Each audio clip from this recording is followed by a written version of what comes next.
Oh my God, if I die, I'm a legend. When they lay me down to rest, I know I was always repping. Oh my God, my whole life.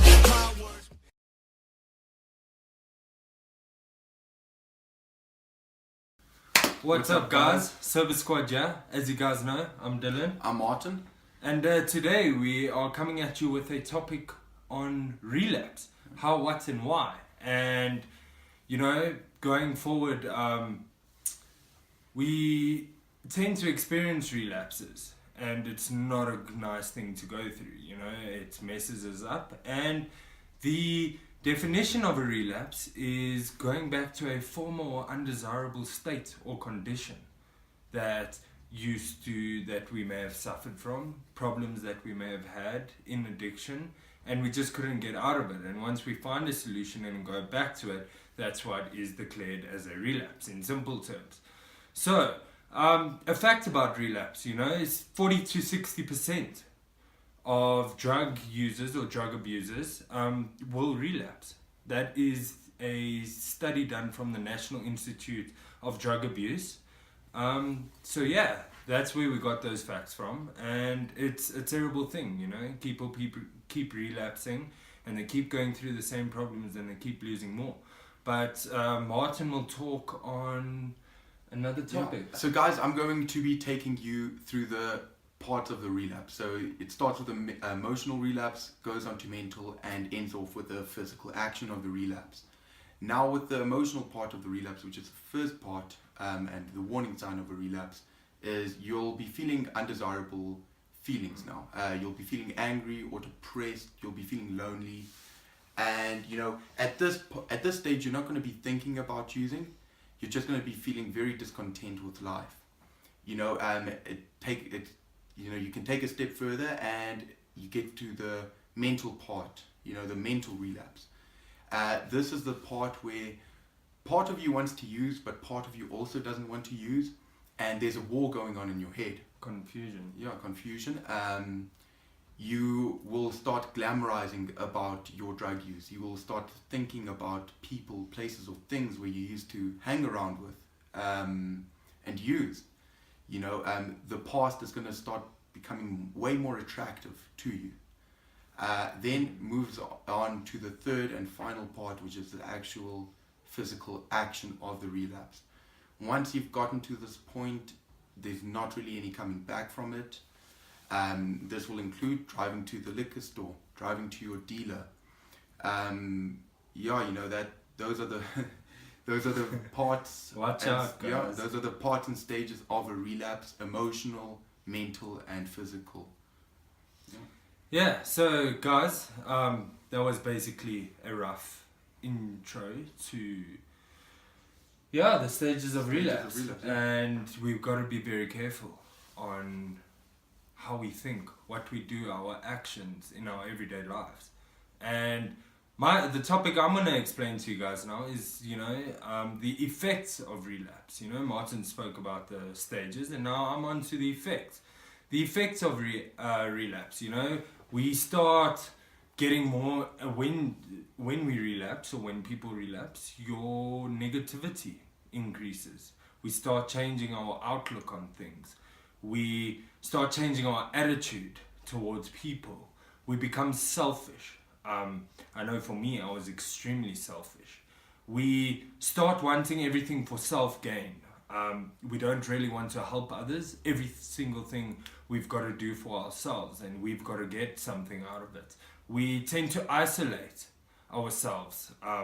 That was something I did very well, is isolate myself. And we stop ourselves from, you know, being introduced to opportunities in our lives. We miss out on so many things in life that could actually be good for us, and we just do more damage to ourselves. You know, we also get into the stage where thinking, we stop growing ourselves, should I say, because our thinking comes to a pause, and the obsession is what controls our mind at that stage. And with the obsession that controls our mind, we keep doing the same things over and over again, expecting a different result to happen. which is pretty insane. You know, us in our addiction, we get to the stage of insanity, and we don't do things on altruistic terms and so forth. And we limit ourselves in so many different aspects in our lives that, you know, we also abuse relationships. We take advantage of things, and we don't appreciate. We really, really don't appreciate. We lie to people. And once we start lying, we cannot be honest with ourselves. And once we can't concede to our innermost selves, that's where the problem comes in. That's where the disease of addiction tells us that we do not have a disease. And that was my biggest problem, you know. I was so sick from my addiction, but my mind told me every single second that I don't have a problem. You know, I used to blame people. We start blaming people. Yeah. And I would blame you. I would blame my parents. I would lie to my parents. I would use and abuse my family. I would badmouth them. Eventually, I wasn't accepted by society. I mean, society used to badmouth me. Society badmouthed me. I started manipulating people. You know, I could get thousands of rands out of them. South Africa rands, you know. But yeah. And I just got into this stage where everything just turned south, and I couldn't carry on like that. And that's why we had to talk to you guys about the effects of this relapse, because relapsing, I mean, people lose belief and trust in us. They don't trust an addict in addiction, or inactive, should I say. They don't trust them pretty much with anything, not with their car keys, not with a bit of money. We disappear from things, and we don't care what people say and think. And once we lose feelings as well. So yeah, that's basically my part of, or our part, should I say, in the effect. You know, thanks for that, Dylan. That's actually very true. The effects of relapse are basically what drives anyone to want recovery, in my opinion. Yeah. You explained very well. So I think now what we're going to be talking about is just briefly our experience with relapse. I'll start off with me. Like you guys know my past with my rehabs and being in recovery. I have relapsed 5 times. And one thing I can tell you about the pattern of my relapses is that it never gets better. I always start off where I ended off in my previous relapse. It always gets worse. Every relapse I've been in, the drugs got progressively harder. The quantity went up, and it just got a lot worse.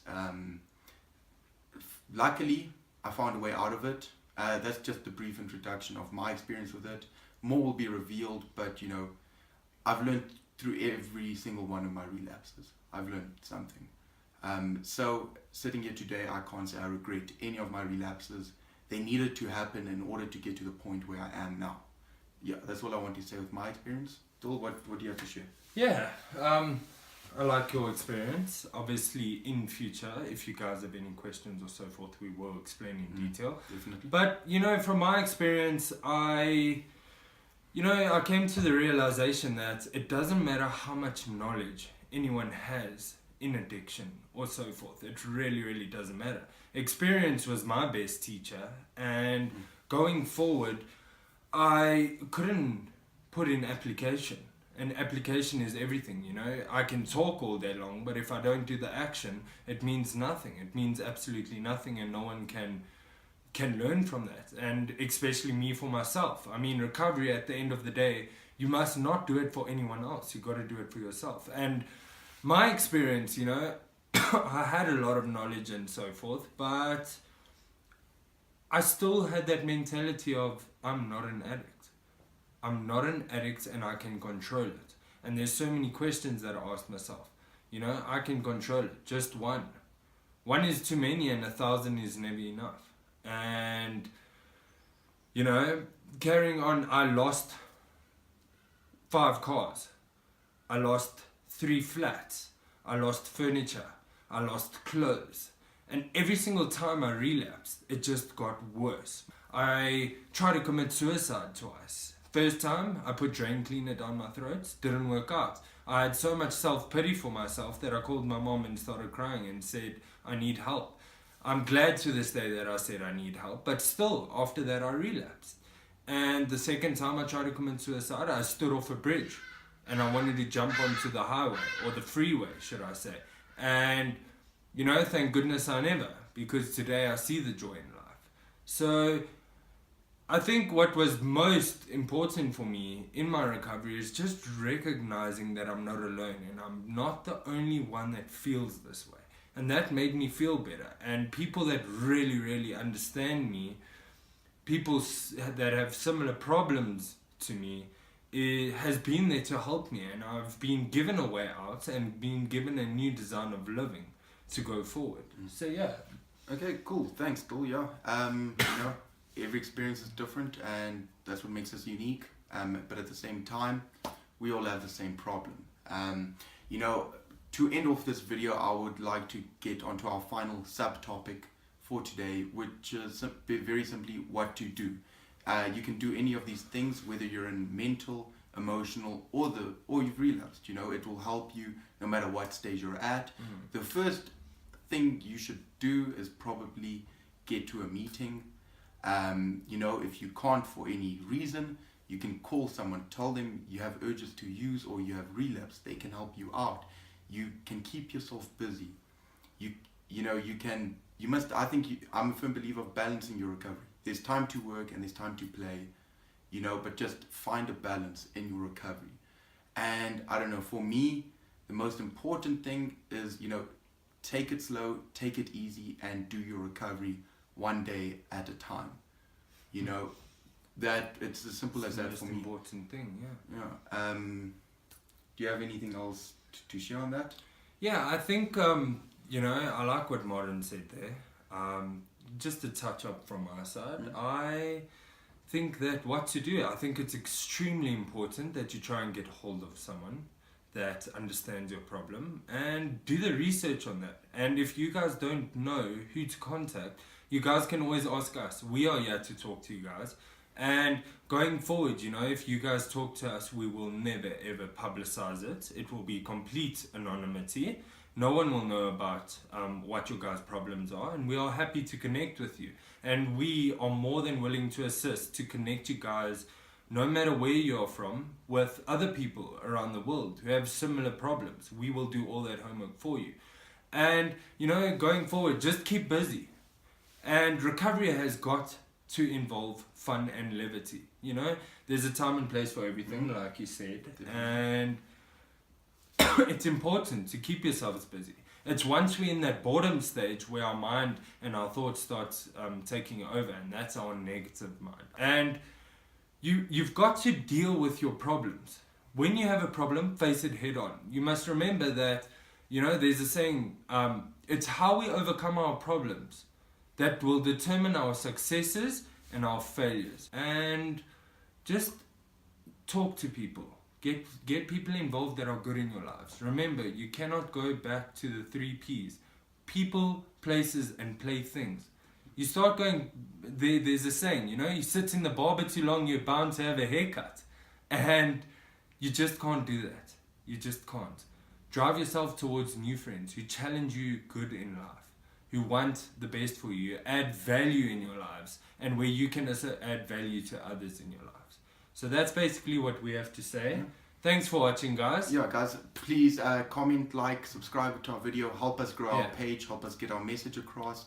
We hope you enjoyed today's video. Yeah, we are to help others, as you guys know. And as you guys know, the story goes on. Peace out.